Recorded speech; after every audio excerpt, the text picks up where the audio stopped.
turns out you are a bit of a prophet. Okay. because last week you were talking about how you think Nikon's pretty cool and they got a lot of cool things going on for them. Uh-huh. And then just a couple days after we posted that episode, Nikon bought freaking Red. What? Yeah, Nikon bought Red cameras. I didn't know that. I Yeah, am a prophet. Let's go. Disturbing the peace with some peace of mind. Sleeping in jeans, I'ma need a night. OD on the cheap advice. OC on the cheapest flight. Lately I've been on the move trying to get to something. But I told her I've been running just to see the sights. well, for audio listeners, if we even include this, our connection isn't working great, so we're having to do just a phone call instead of a FaceTime. So we're currently finding photos of each other to just look at a still photo of each other while we chat. I think the vibe of this episode is going to be different because I'm just looking at the most majestic photo of you that's ever been taken. So everything you say is going to sound very wise. Man, I gotta say some profound stuff for this episode. Yeah, you do. Ooh, in that case, I'm going to use this photo of you hand planting a rock in the fairy fields of northern Scotland. Oh, wow. I don't know if I remember that photo. Dang, or the completely opposite vibe of you looking pissed off in front of a castle. Oh, I know that one. All right. I guess I got my photo. Yeah, my internet situation, everybody, is not good right now. I don't know what happened, but in the last 3 weeks, it's just slowed down like crazy. And so my workflow now is if I need to do anything on the internet, I have to drive across town. And then Yeah, the that's rest of pretty the time I wild. just kind of, yeah, just can't like stream anything, can't upload anything. Yeah, I'm sure it's kind of a gift in a bunch of ways, but when you actually need it and it's important to have good internet, I'm sure that outweighs any of the good sides of not having internet at home. Well, the thing that's a bummer is it mostly inconveniences other people because I don't mind. Yeah. I don't mind driving across town. I don't mind like having. It's actually been really, really nice to be honest, and it's not helping my like not wanting to watch movies thing because if I was to watch a movie, it would take an hour-long movie would take me 4 hours. So it's really been nice for me, but yeah, if I have to Yeah. record a podcast or if I have to do basically anything other than just like click around on Google, then it's not Yeah. good. So I apologize to everyone, but I'm not inclined to upgrade my internet thing because it's like I'm happy, but I feel bad because I'm ruining everyone else's life. But this feels like a great compromise because, like I said, I'm loving looking at this picture. I could look at this picture for more than 1 hour. I'll tell you that. Oh man, likewise with the photo I'm looking at. I'm pretty. Which one is it? Should I even know? I'll show you. I'll show you at the end. Okay, deal. It's beautiful though. You would love it. Oh, You're man. blurry and everything, just like you like it. Okay, cool. Do you work at that internet place too, or do you usually work at home until you need internet? I don't really do a lot on the internet when I'm working, to be honest. So much of it is Yeah. editing, And so once the hardest thing is like if I have to find a song, then I have to go, Yeah. to the music licensing sites, and that takes a while. But other than that, it's kind of amazing how little I actually do online in a day. Yeah. Yeah, if anything, the internet's just a distraction when you're working on videos, except the one caveat being music and sound effects. Yeah, and when I do go over to the internet place, I get less done. Like this last week has been like the most productive week I've had in a long time, and I think it's just because I've figured out the workflow of having terrible internet. So who'd have thought, huh? Yeah, no kidding. Yeah, I was curious because I miss having a commute, which is the dumbest thing to say, and it's just endlessly going to be the grass is greener type of thing. But there's still something to be said for when you go to a different place and work in that place and then go back home and chill at home. That's obviously that's not what your situation is with your internet lab, but I do kind of miss that. I miss having a separate space for work, but that is something to be said about that, because what I've done is I've created the most efficient like workspace ever in my apartment. It's like I just like wake up and then everything is set up the night before for me to make like a quick cup of coffee, sit down at my computer. And yeah, like my whole I could probably spend a week down here and not get bored because I just have everything I would ever need laid out for me, and that can be a negative. Like sometimes I just look at myself in the mirror and go, you have to go somewhere else now. Yeah, totally. Yeah, that's like I said, there's so many advantages to it, and it's certainly nothing worth complaining about, but it does lend itself towards just holing up and being a hermit, especially when you have an idea and you're like focused in on that idea, you'll just disappear. Well, I was originally looking at, I have like this gym membership, and I was like, wow, it would be a lot cheaper to just buy some dumbbells and a weight bench or whatever. And then I was like, whoa. You can't do everything that, like it's not, and then it's like, I'll get like a tanning bed so that it's like, it seems like I get in the sun and I'm just in this chamber of pleasure where I just, every need I could ever have is fulfilled, and it's 5 feet away from me at all times. So yeah, I bailed on buying workout stuff because that would be it. You'd never see me again. I know. And it would be so easy to do that. It would not be that hard to get every need that you have in an apartment, Yeah, but then, no, it's dangerous. Yeah. And then in the winter here too, when it's so cold every single day, it's like, why would I go anywhere? Why would I do anything? It's way easier when you can walk outside and not feel like there's like a health bar that's being slowly drained. No kidding. Have you heard the whole conversation around third places, or at least like the term third places? I have heard that term. Yeah, I feel like it's I feel like depending on who you talk to, it's almost controversial, which I can back that statement up. Oh, okay. Well, yeah, to start, the term was new to me in the last, I don't know, month or so. I feel like I keep hearing it popping up. But the idea is like, ideally you should have 3 places. Your first place is your home. Your second place is your work. And then the third place is a place where you go to socialize or to, not be home and not be doing work, socializing, seeing other people, doing whatever. So yeah, that came to mind since we're talking about isolating yourself to your house. And at least the Discord I've heard around third places is that we don't have enough of them. Right. That they're pretty hard to find. And I feel like we've talked about this in the past where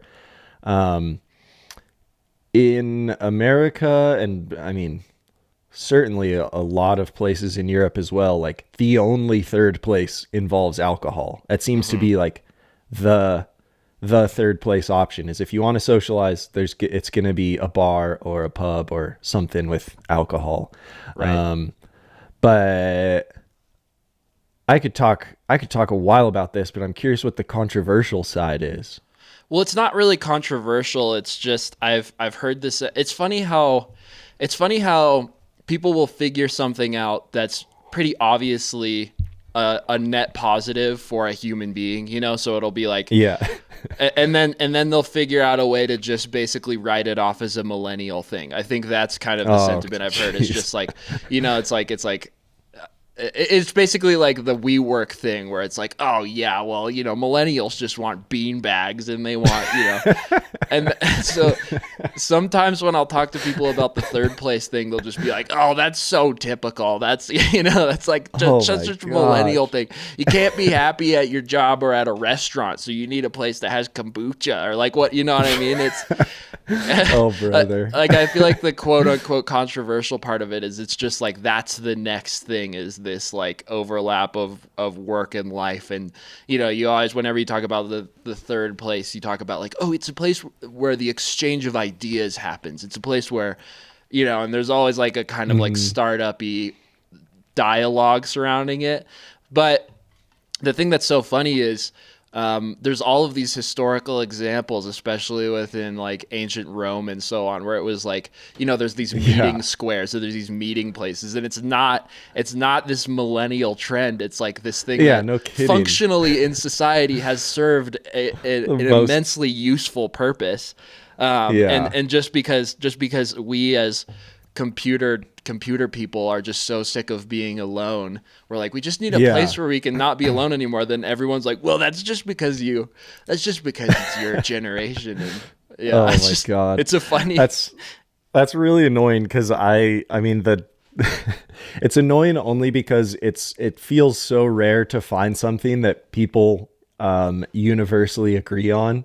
And obviously you'll never get universal agreement on anything, but at least from what I've seen, there's a pretty strong majority that agrees that in America we are lacking third places. And sure, if there wants to be grumpy people that just find a way to be contrarian and be against it, so be it. But okay, devil's advocate though is the same way like Starbucks became the coffee shop in America. Like America does have a problem of figuring out what the thing is and then making a mass chain that just kind of ruins the whole thing for everyone.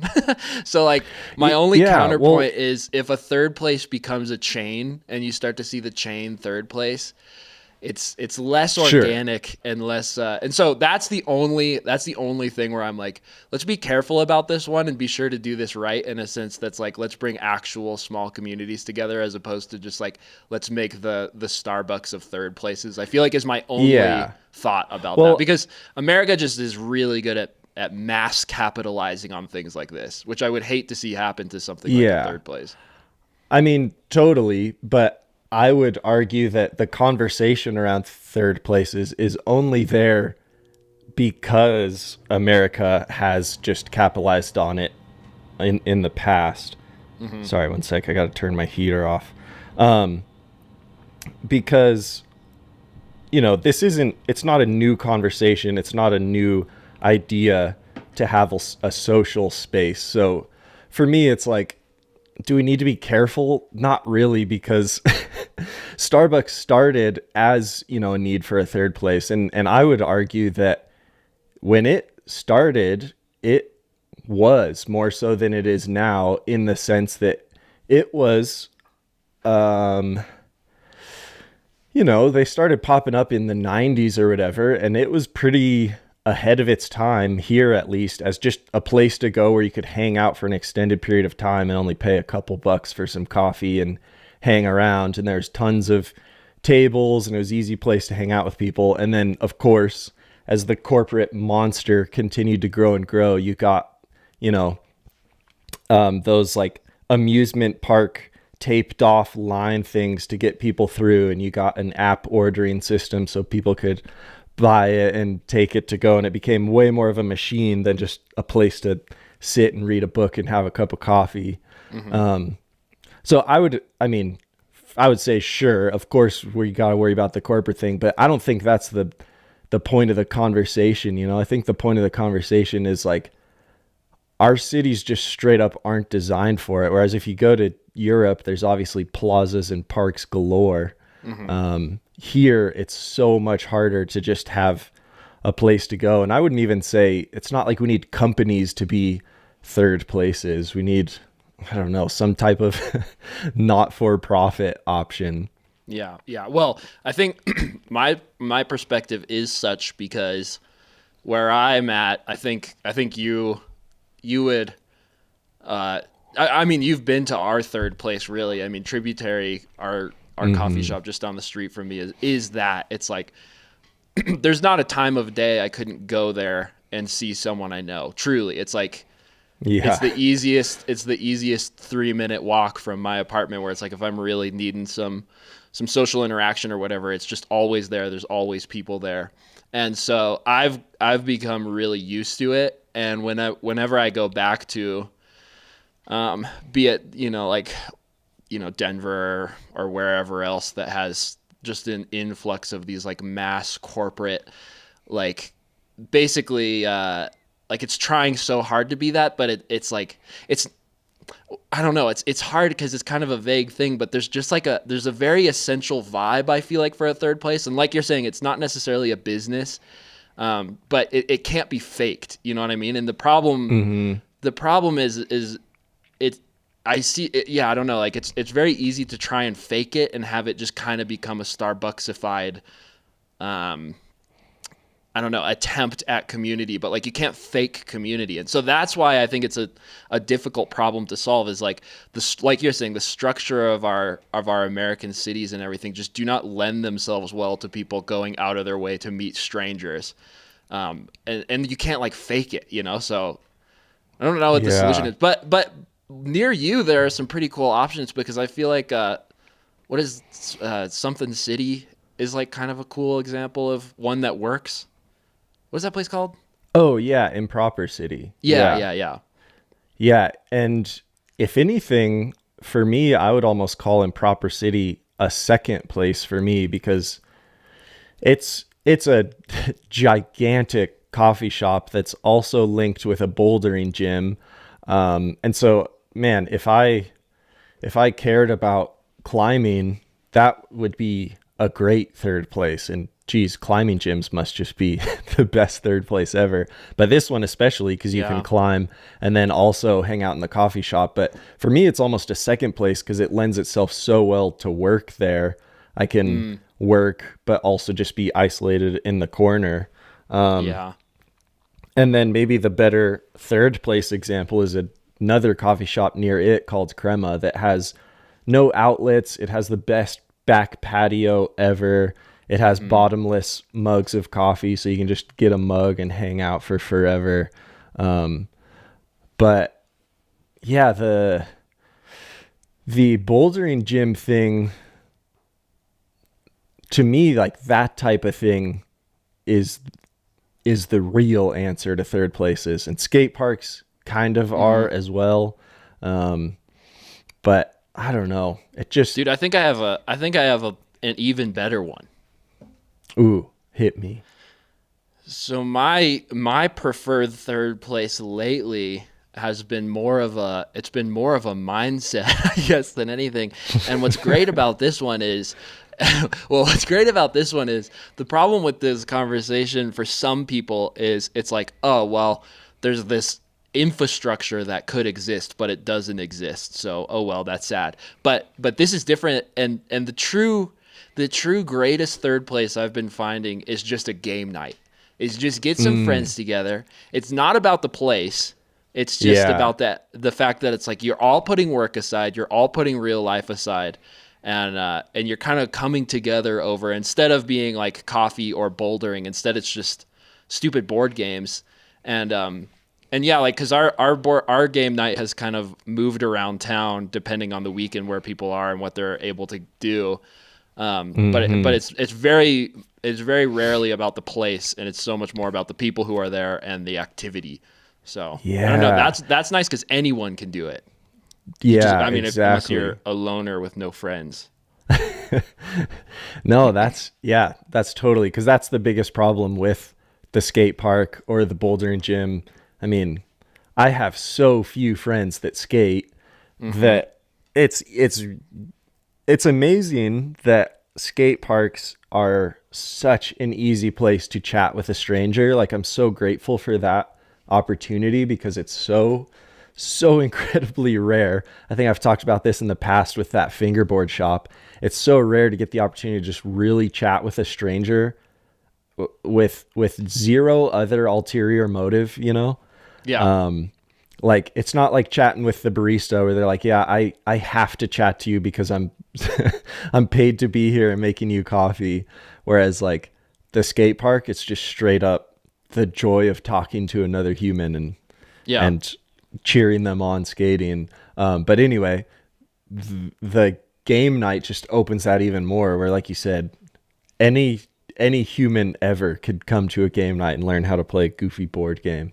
Right. There's no looming necessity for your interest. Like with bouldering, you know, it's like you have to be a bouldering kind of person. So even though there's a lot of diversity within bouldering, it still shuts out a huge group of people. But like with game night, like you're saying, like anyone can go to game night and have fun.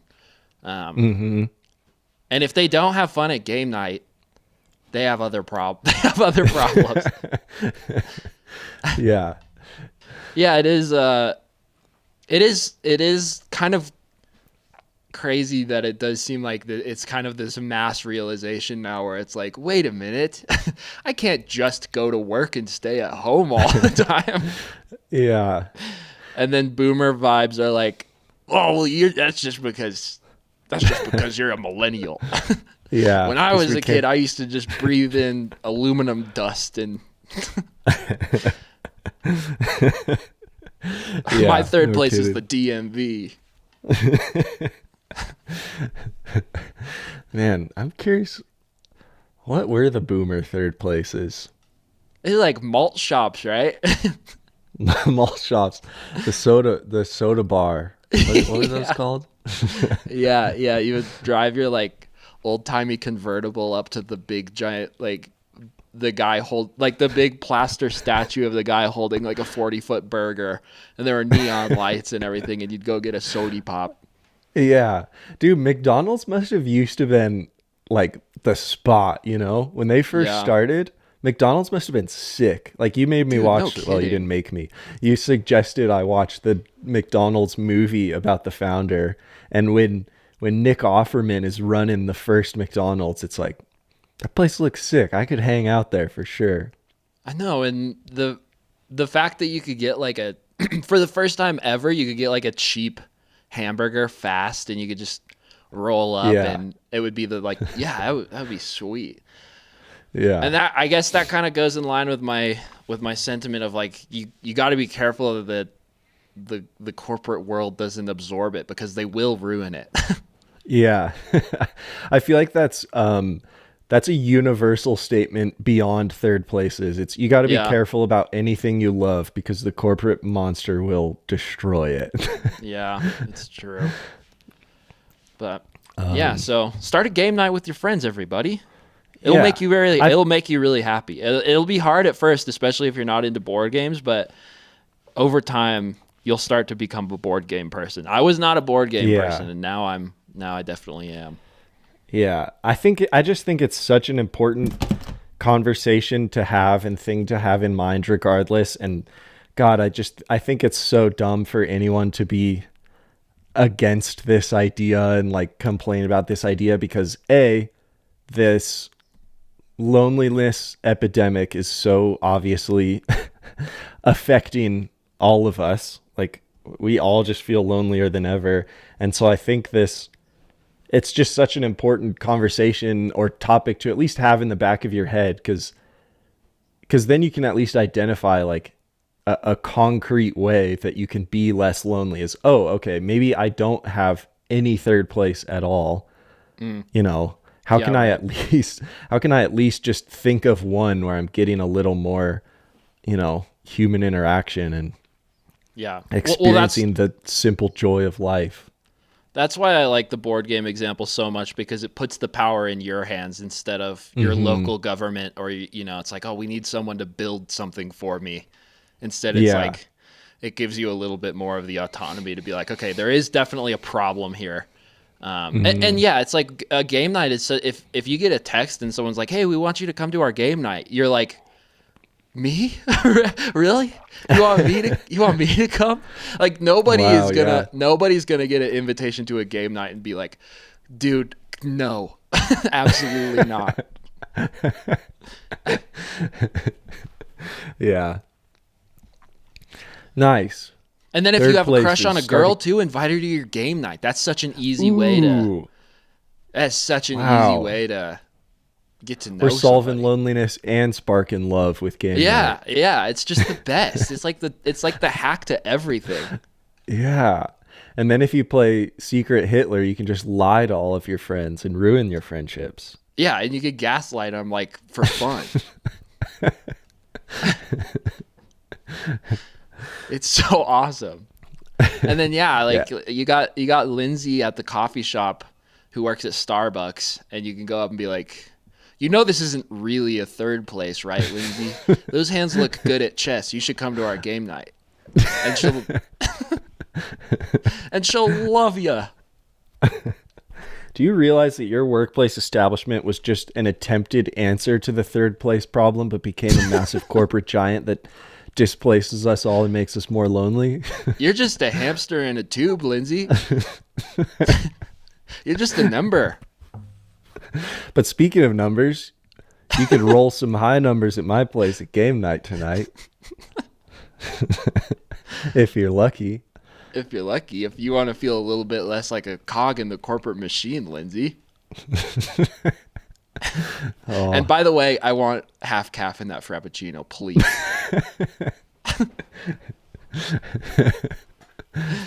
Did you put oat milk? I said no. I said whole milk. Never mind, Lindsay. You can't come tonight. Oh, poor Lindsay. That's okay. You can still go to the bouldering gym.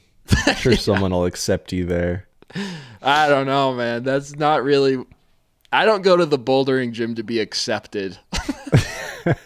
Well, yeah, that's because you order beef milk. You have to order oat milk to go to the bouldering gym. Yeah. Okay. I have Okay, so quick little sidebar. I think you probably know that that Felix Schellberg, PewDiePie, uploaded a video about getting into bouldering. Yeah. And I was like, dang, I used to love bouldering. I should get back into it. And so last week I went to the bouldering gym for the first time in long time, really. Yeah, it's been a really long time. And when I was checking in, I was like, man, why haven't I done this in a while? This place is, it's such a good way to get exercise and meet people and everything. And then I was there for like 5 minutes and I remembered exactly why I don't go to the bouldering gym.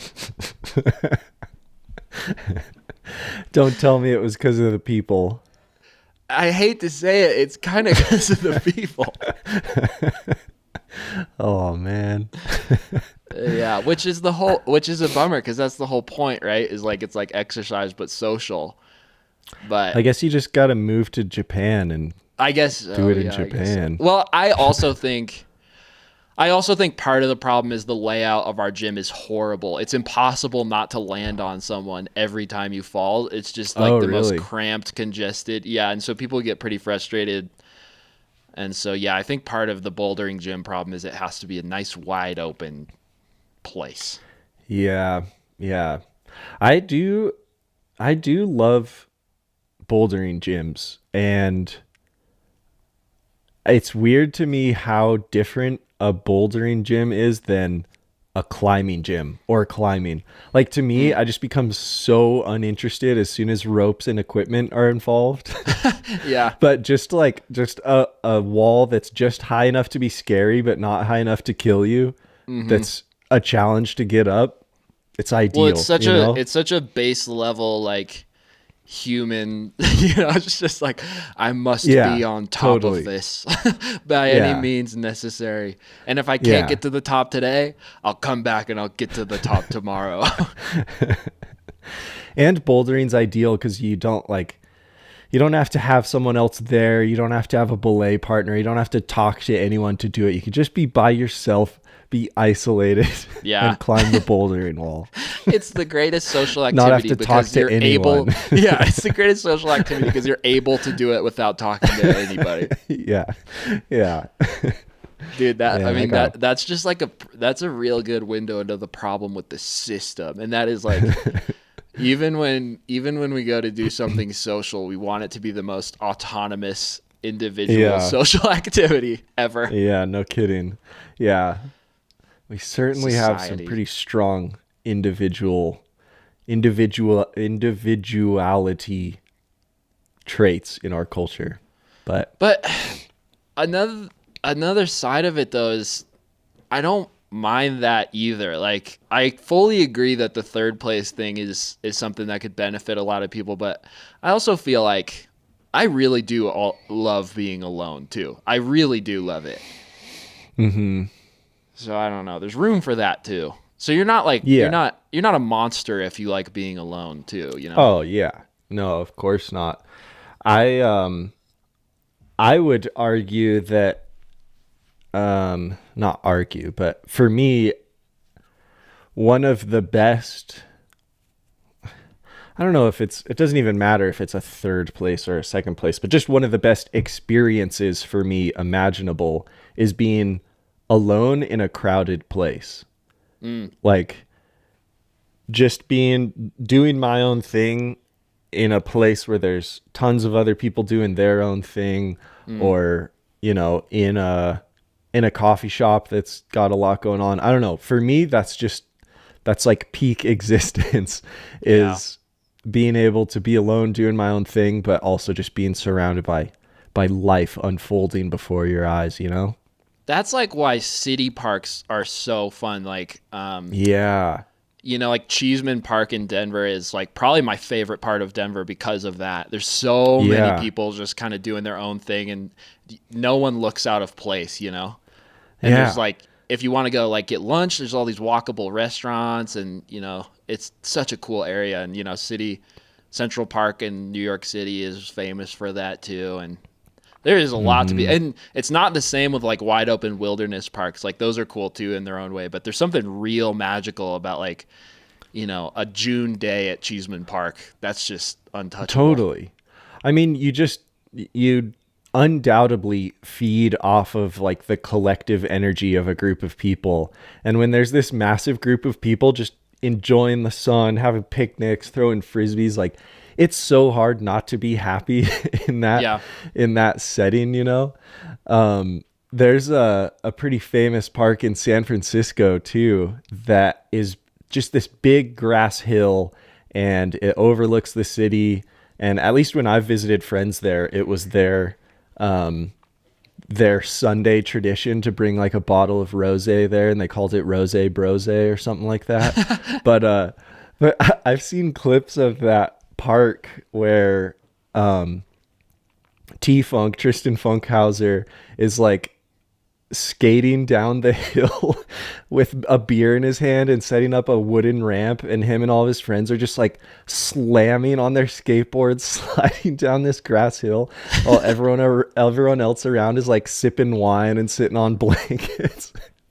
And it's just so awesome. It perfectly encapsulates what we're talking about, or like some people are just laughing at them because they're riding their skateboards down a grass hill slamming. Other people just aren't even paying attention to them and still doing their own thing. Yeah. Just was a beautiful sight to behold. Well, I don't have my sources I can't cite my sources on this, but I was hearing one of the reasons why they justify building skate parks still, because, you know, if you think about as a city council person, like, oh, you know, skate park's going to bring in all the druggies and all that or whatever. But one of the arguments is if you take a normal park, just like, you know, there's a chance that the park kind of just becomes like this sleepy, empty space. And so you need high energy things because the energy bleeds throughout the park. And so there's something about the noise and the energy of a skate park that makes it more likely that people will use like the basketball court or the tennis court or will throw a frisbee around because there's activity happening. And so there's a lot of rationale for building skate parks just because it's such an easy way to get high energy people to inhabit the park, which I think is interesting. Skateboarding's the best, dude. That's cool. It really is. It's incredible. It's incredible how much it has defined just about every aspect of my life. It has a hold in it or a historical reason for it in some way or another, which, man, I'm just so grateful for that. I'm so thankful for it. I think about my life and I'm just like, one of the biggest decisions I ever made was just deciding to ride a skateboard. And I'm so, you know, And for anyone that doesn't, you still can. It is shocking too how, unlike the bouldering gym, a skate park is just such a welcoming place. At least nowadays it is. And it depends on the skate park, but overwhelmingly it's just such a welcoming place, way more so than you would ever expect it to be. Yeah, I was going to say if you're interested in starting, I think now's a better time than ever, cuz in my eyes skateboarding has only become more and more welcoming to different types of people and different skill levels, and yeah, it's just such a welcoming environment. Yeah, and it's cool that it's made such a 180, because I remember even when I started, like, skate parks just didn't used to be that way, and now I don't know, now it's such a pop culture thing, and so many different kinds of people do it, and there's so much variation in skill level with skateboarding. It's like I don't know, it's just like it's really really really really rare to go to a skate park and have someone else there that's your same skill level. They're usually like a lot better or a lot worse, and because of that, it's not like people are like judging each other, because I don't know, I can't even like think of a time I've been to a skate park and I've just been like, oh, that guy's like basically exactly as good as me. Yeah, no kidding. Yeah, now that the sport has aged quite a bit too, you get such a vast age diversity, which is sick too, because again, that's hard to find. Yeah. Just an activity that a massive age spread of people will do. Yeah, and like every culture, like in a skate park, you'll see every background. Yeah, it's crazy too how many, at least from my world and my perspective, it seems to have just birthed so many filmmakers. Yeah, like just about everyone I know, well, not everyone, but a massive percentage of the people I know that are into video had a history of skateboarding. Dude, just a micro way to whatever agree with you, I guess. I've been excited because this weekend I get to shoot a bunch of stuff on my film camera, and I was looking up videos of people using the same camera to get ideas of what kind of shots I want to get and everything. And this reel came up, this guy's demo reel came up, and it was like his film demo reel. And he had shot a bunch of stuff for like Louis Vuitton, and there was all this high fashion stuff. And then I'm watching through the video. I was like, oh, these are all really cool shots and everything. And then I see who else is it other than what's that guy that's like really boxy? He's like a really boxy skateboarder guy. That's like the best way I can describe him. Mike Vallely. No. Mike Vallely's pretty boxy, if you ask me. He is pretty boxy. I'm thinking of he's like on Red Steve Bull. Caballero. No, he's boxy too, though. Yeah, he's also boxy. No, Jamie Foy. And then next thing you know, there's like a bunch of Jamie Foy. And I was like, dang. And then so as I'm watching this demo reel, I'm realizing he started in skateboarding and then moved up to shooting like fashion stuff. I'm like, man, that is such a classic trajectory. Yeah, no kidding. The amount of filmmakers making the highest end of commercials started with skate films. Yeah, Spike Jones or whatever his name is. Mm-hmm. Yeah, it's pretty. Yeah, exactly. Pretty epic. So yeah. Anyway, okay. Well, I gotta squeeze this in if you're ready for a subject change. Oh, I'm ready. Squeeze me. Well, wait, no, don't squeeze me. Well, dude, yeah, I'm basically going to, because I've been holding back my digital high five all week for your newest video. Oh man. Cool. It was so sick. That intro was amazing. Thanks. I have a technical question I really want to ask. Ooh, okay. What was the lighting setup on the inside of the van? Because it looked so good. Oh, yeah, thanks, man. I will answer that, and yeah, I'll first say I appreciate that, because that video was really rewarding and also so easy to make that it really helped me. I don't know. It helped me see just another potential formula for a video, which is helpful when creativity gets overwhelming.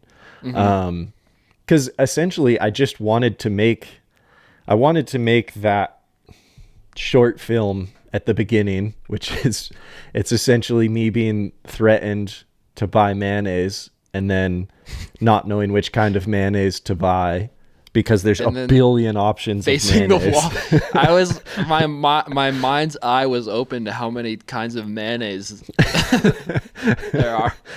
Well, it was funny because I had the idea in my head for the video, and I was like, okay, I know there's certain products at the grocery store that you see and it's just like, that's too many things. There are too many options of that thing and I don't need that many. So I went to the store on a scouting mission just to decide which product I would focus on. And I did not expect it to be mayonnaise. I thought I was going to be at like, I don't balsamic know, vinaigrette or something. Yeah.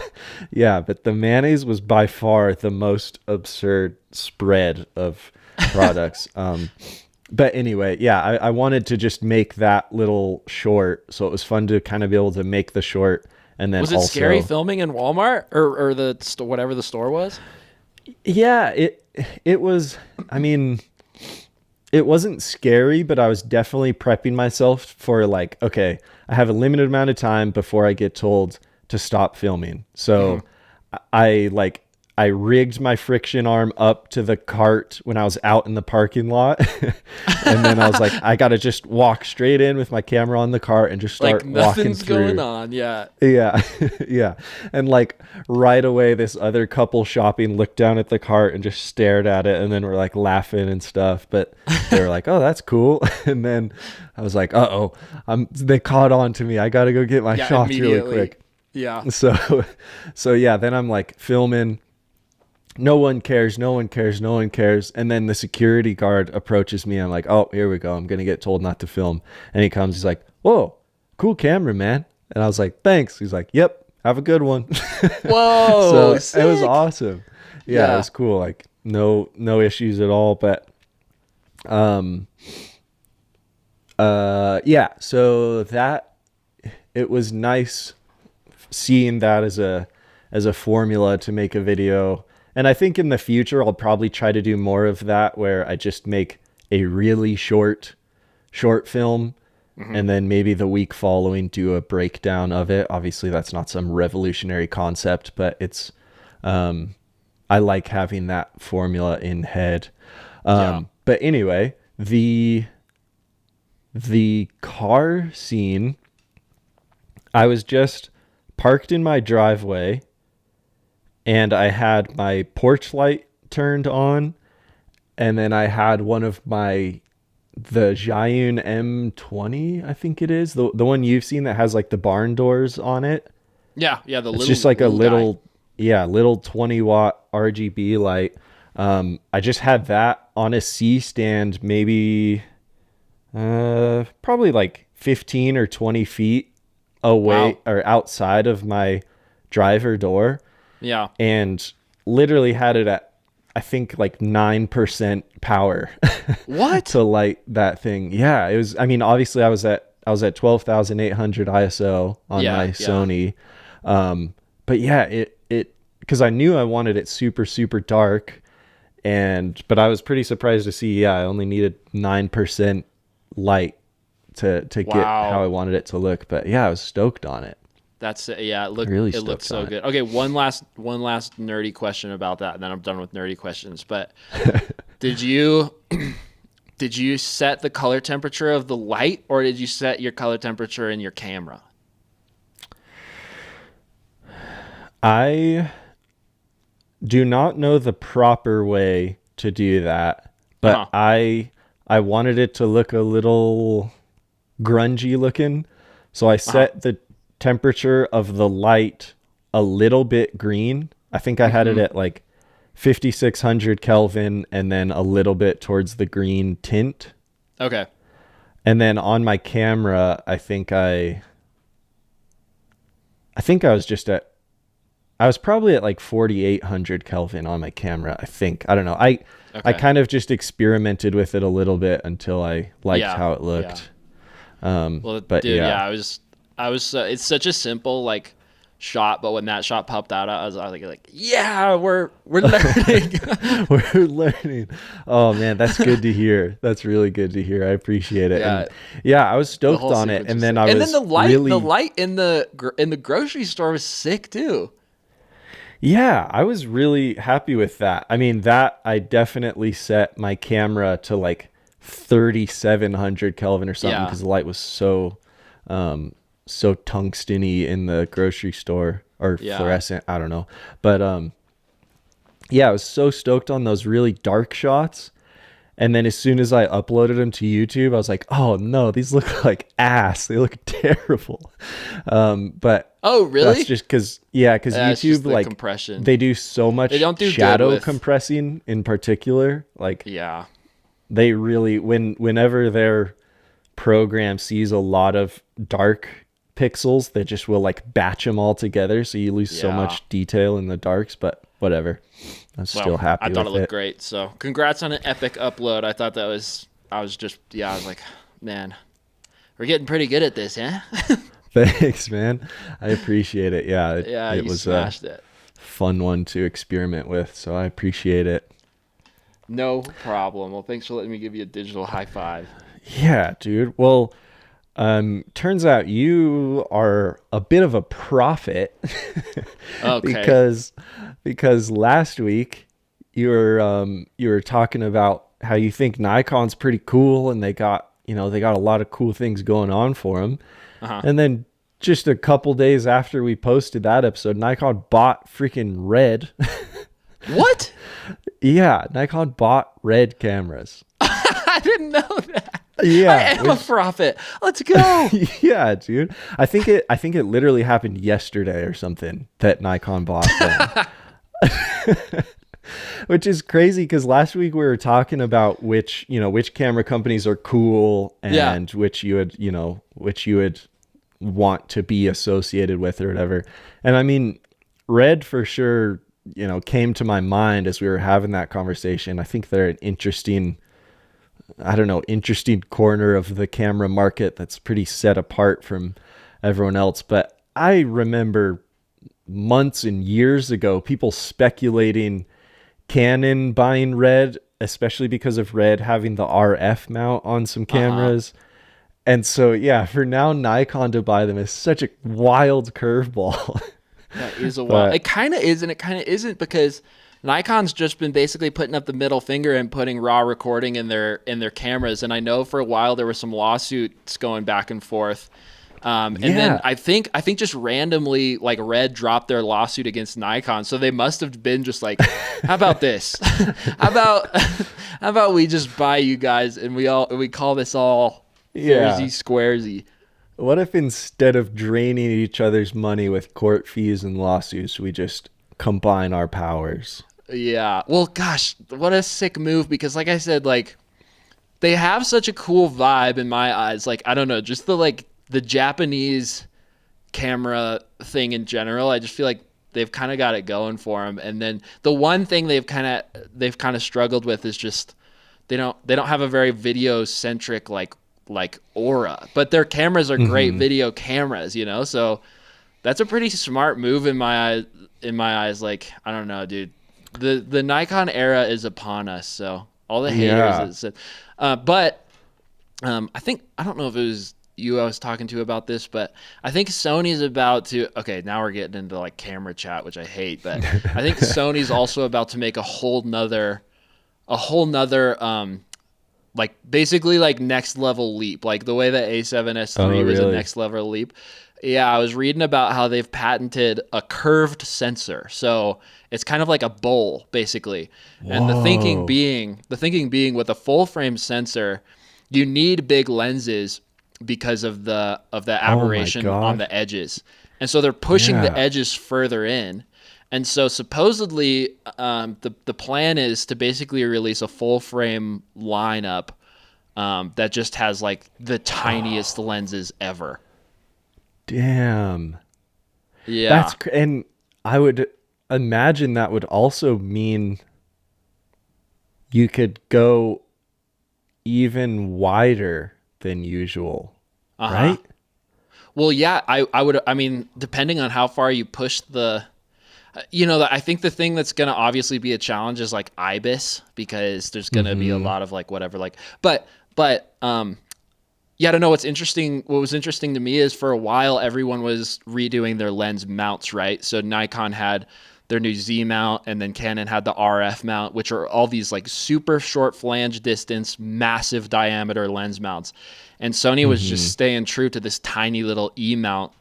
Like if you've seen the E mount lens attachment, it's just tiny diameter, tiny, and they're coming out with new lenses that were E mount, and everyone's like, when are we gonna like get a little bit of a closer flange? And so this, I think, is their Uno reverse card, where they're like, wow, we're keeping things as small as possible, and if it works, dude, that's just going to be the way to go, because like the whole thing where the creator was shot on an FX3 or whatever, it's just we've said it before, but the future of filmmaking is small, and I think they're really smart in what they're doing right now. So anyway, that's my camera nerd talk, because it gets me excited. Nikon's cool, Sony's going to be smaller.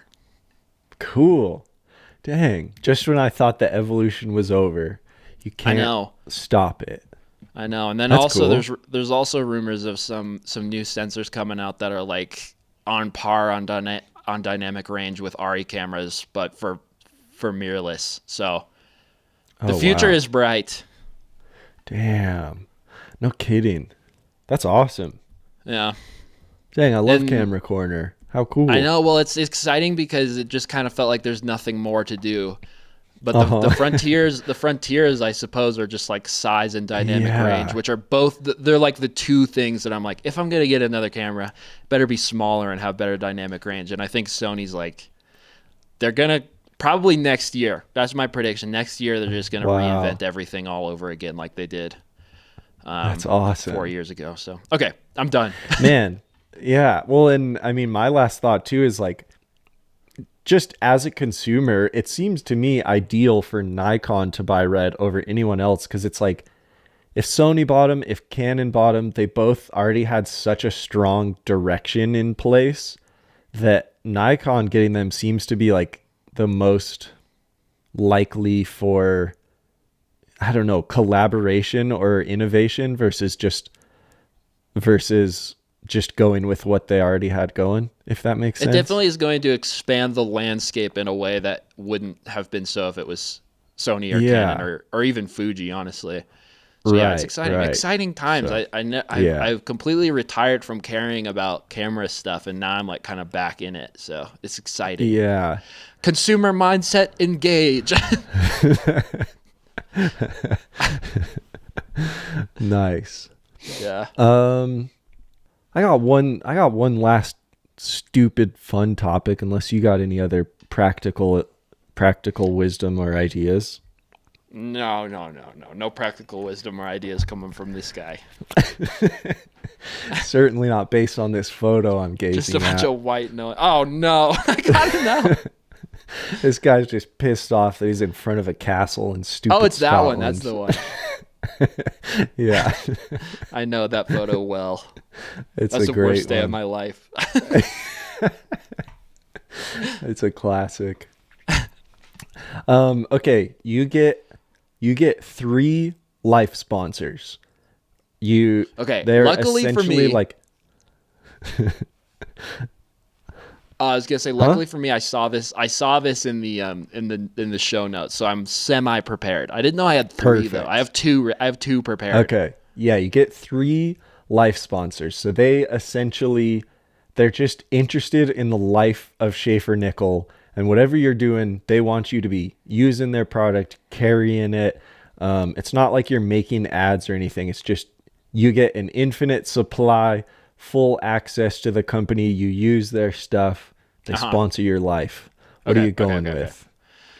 Can we go back and forth, since I mean there's going to be 6 life sponsors total. So I'll do one, then you do one. Yeah, we can go back and forth, and I am now pretty annoyed that I came up with the question and gave zero thought to what my answers would be. So I'll just steal very adjacent derivative versions of your answers. Okay, cool. Perfect. No, just kidding. I think I know at least a couple. Okay. So first off, just to get it out of the way, I'm going Nikon. Sick. Okay. That's only semi-serious currently, but actually, can I put Nikon on hold? That's my fourth one. That's your fourth one. Okay. Yeah. Nikon's number 4. That's just a given. That's kind of just like, what do you breathe? That's Air. the throwaway. Duh. Yeah. You know. Well, then I'll also do a throwaway. My fourth throwaway is Chipotle, because that's like the boring answer, you know. Yep. But like, God, if I could have a lifetime supply of Chipotle, sign me up. That's my fourth throwaway life sponsor. Dude, can I give a very recent actual story I have of someone who was actually sponsored by Chipotle? Whoa, absolutely. So when I was filming this like ski event that we had going on last month, we had on one of the discussion panels, Red Gerard, who is the guy, he's a snowboarder who won the Olympics a couple of years back. And then I think he just won the X Games this year. But anyway, they were on a panel about sustainability within the ski industry, and for some reason Red Gerard was on the panel, and I think someone who was supposed to be on like wasn't or something, so he was kind of just there. And so there was all this smart talk happening about sustainability. And midway through it, he just goes, I don't really know much about any of this, but I was sponsored by Chipotle, and if I could have kept that going for, I don't know, ever, that would have been great. So that was Red Gerard's point about sustainability in the ski industry, is you should be sponsored by Chipotle forever. So yeah, coming from someone who's been there, apparently it's the best. So good choice. Yeah, and that's great to hear that your first thought after having that sponsorship isn't, God, I'm so sick of eating Chipotle. Yeah. Yeah. Okay, great. That's a good baseline. I already buy it 4 times a week, so I don't think I would be sick of it if I got it free 4 times a week. I know, financially speaking, it would be a bad choice to pick you because they already make so much money off you. Yeah, no kidding. They don't even ask my name anymore when I go to the pickup window. They just hand it to me. That, and it's like, it's not like you haven't already been advertising for them. It's like, as long as I've known you, you've been the Chipotle disciple, and you're not making $1 from it. Seriously, man, the conversions I've made is unprecedented. Honestly, I mean, yeah, just financially speaking, again, like, you have directly caused Chipotle to make more money off of me than I think they ever would have otherwise. Yeah, if anything, Qdoba needs me desperately. That's true. Yeah, that's kind of how I am with Nikon right now. I'm just sort of I'm essential in the Venn diagram of the business structure. So okay, those are the base levels out of the way. I think one that I would be just crazy not to choose is Kodak. If I could get free film forever, that would be amazing. Ooh, and sponsor. I mean, their whole thing is like life moments or whatever. It's like, you'll never be bummed that you have a bunch of film photos and videos of your life, you know? So that's an easy choice for me, Kodak. Damn. That's a good one. That's real good. Thanks. I'm going to go with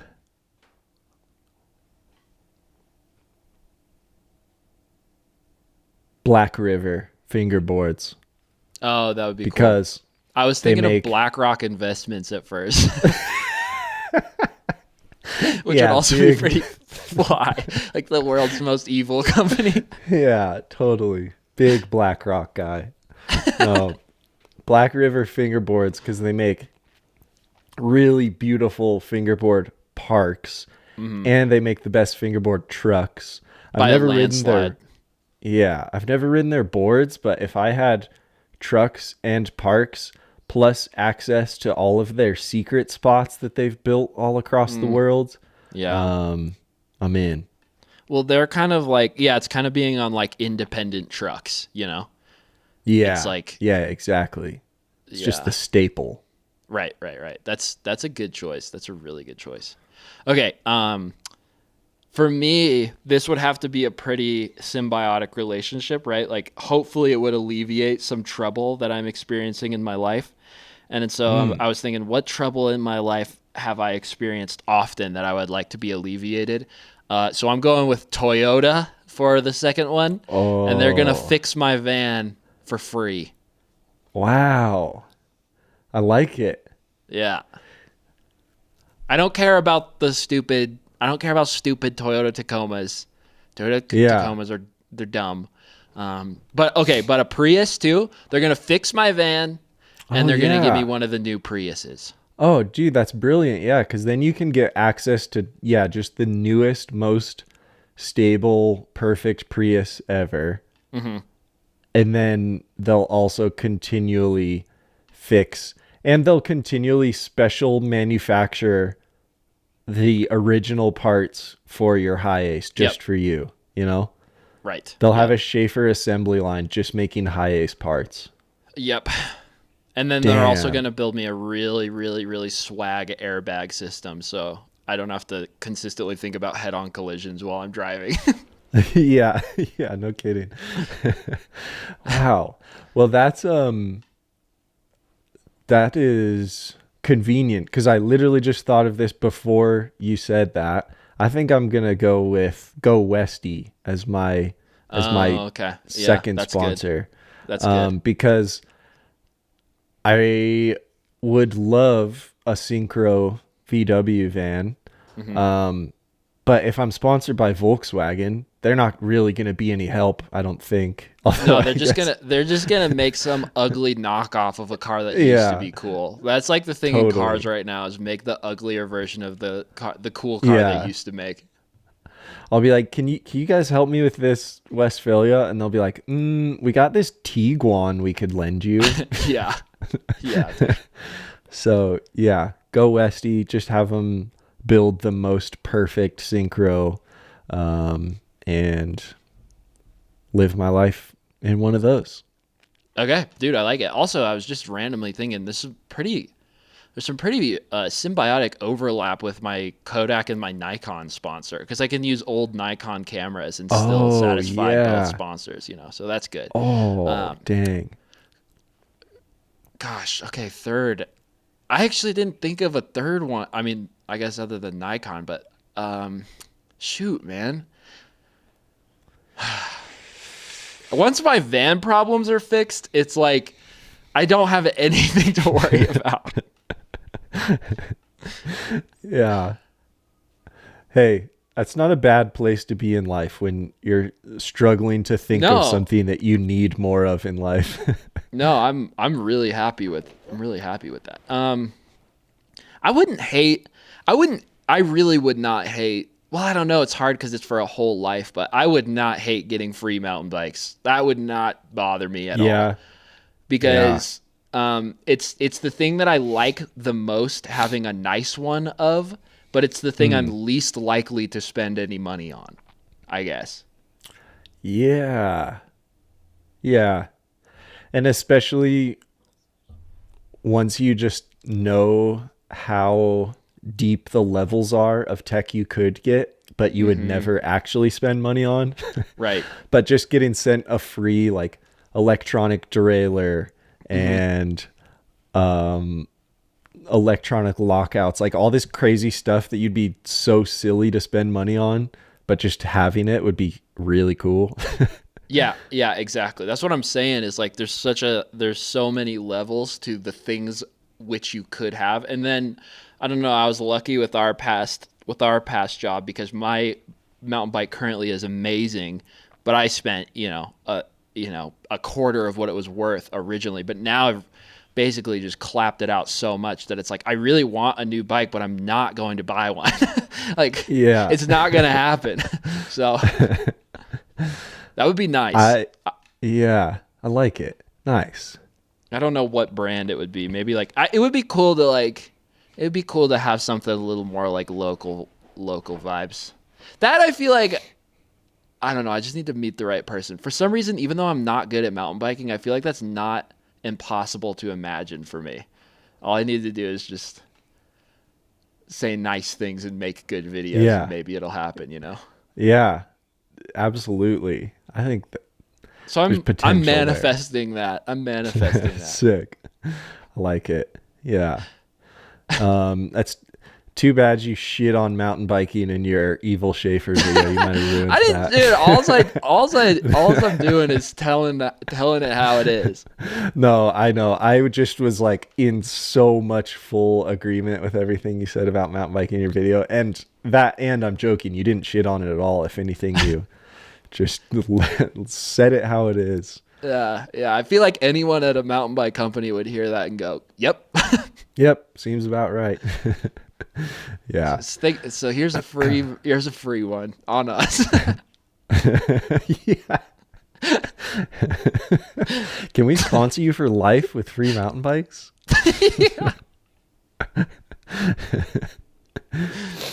You salty jerk. I think I have the perfect third answer. Okay. And you're gonna think I'm crazy, but I've got reason to back it up. Okay. I'm going Volcom. That's not crazy. Because first, primary reason, number one, I just want access to the Volcom house on the North Shore with the perfect back balcony that overlooks Pipeline. Just get to hang out, watch the boys go surfing. Yeah. Go get wrecked trying to do it myself. That would be sick. And you then also have access to tons of snowboard stuff, tons of skateboard stuff, tons of apparel. Mountain bike stuff? Yeah. Like, are they the coolest brand? Not really, but man, they make such a wide spread of stuff for all of the activities that I love doing. And I would imagine also would get you access to a bunch of really exclusive spots as well. They're such a funny company because their marketing is so dude, I don't know if you saw like with their new winter line, they did that video of like the animated van flying through space. Like their marketing is so dumb. It's so bad, but their stuff, the stuff they actually make is so nice. In snowboarding, it's like some of the nicest stuff right now. They make like really, really, really good stuff. So they just need a little bit of a new trajectory as far as marketing is concerned. And and I mean, you're onto something. They have the power to be the coolest, but whoever's heading up the animated van content needs to find God. Yeah. Dude, that just triggered a memory of like one of the first snowboard videos I ever got was a Volcom video. And, you know, snowboard videos always had the classic cut scenes in between riders to introduce the next rider's part. But the whole cut scene was this like story arc that was claymation about this Volcom stone that landed on a planet and birthed this alien civilization. And then this claymation alien civilization like started figuring out ways to ride boards or something. And I totally forgot about that video until just now. I'm not anti that. That sounds pretty pretty cool. It stood out, that's for sure. Yeah, Volcom is pretty, because you're right. It just like pun intended, it just opens the door to an entire pipeline of cool people, experiences, places, gear for every one of your hobbies. That's a good choice. Yeah. Thanks. I'm pretty happy with that. The other two, I'm okay with. Volcom, stoked on. Yeah. I'm pretty happy with my list. Yeah, I think you made a solid list. Just remember, everybody, remember how I called the Nikon thing a week before Nikon bought Red. And just remember a year from now that I was saying this, please. I got the receipts, luckily, with this podcast, but everyone's going to be getting Nikon cameras. I thought you were saying, remember these life sponsors a year from now because you'll be sponsored by all of them. Yeah, exactly. Nikon for sure, mountain bike company for sure. The others are up in the air. Yeah. That's awesome. Hey, well, let us know your life sponsors because there's got to be some real good ones that we're not thinking of. Yeah. So leave a comment with your ideal life sponsors. Mm-hmm. You got any apologies? I'd like to apologize to the guy that made the Volcom van space video. That was kind of mean, but it was bad. But I'm sorry for calling you out. That's probably about it. Sorry to all the fools that thought Nikon was lame. You're lame now. Manages to turn an apology into an insult.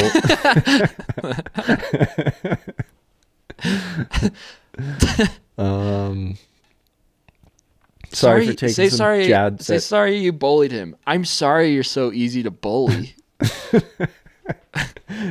Sorry you have such a punchable face. Yeah. Sorry for all the boulderers out there. I feel like we were pretty nice to bouldering. Yeah, we were nice. I still think bouldering's fun. Yeah. And sorry. I'm really sorry to Qdoba for the detrimental impact I've had on your business. Yeah. I feel bad for Qdoba too, honestly.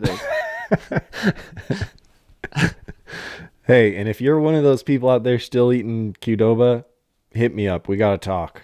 Yeah. I was fully converted, dude. I was like, Jake can attest. I was fully Qdoba guy. And now now I'm not. People can change. People can change.